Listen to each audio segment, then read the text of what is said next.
Well, we turn now to day 2 of jury deliberations in the trial of Jennifer Crumbley. The mother of the Oxford High School shooter is facing 4 counts of involuntary manslaughter, one for each student killed in the November 2021 attack. 7 Action News reporter Sarah Michaels joins us live from the courthouse in Pontiac with what another day of deliberations could mean in this historic case. Keenan, legal experts tell me that the longer that the jury takes to deliberate, the better that things look for the defense. Now, all of this comes as we're waiting for this jury verdict, and we were able to speak to the parent of one of the children that was killed in the Oxford High School shooting. He tells me that he is glad that the jury is taking their time.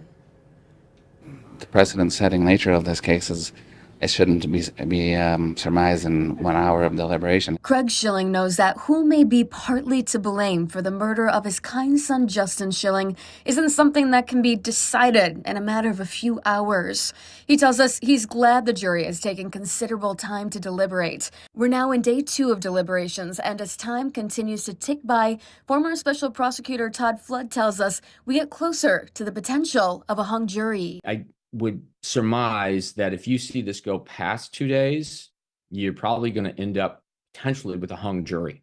There's someone in there fighting, right? Or is not convinced. That would be the worst case scenario, I think, for all of us, because we wouldn't want to have this case go, 2 times.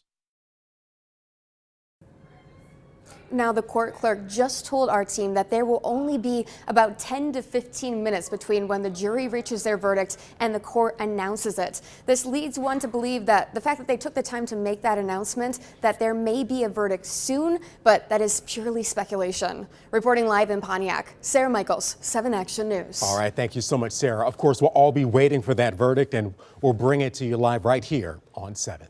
Well, stay with 7 Action News and WXYZ.com as we continue to monitor the very latest on this trial. And of course, we will bring you that verdict as soon as it is announced.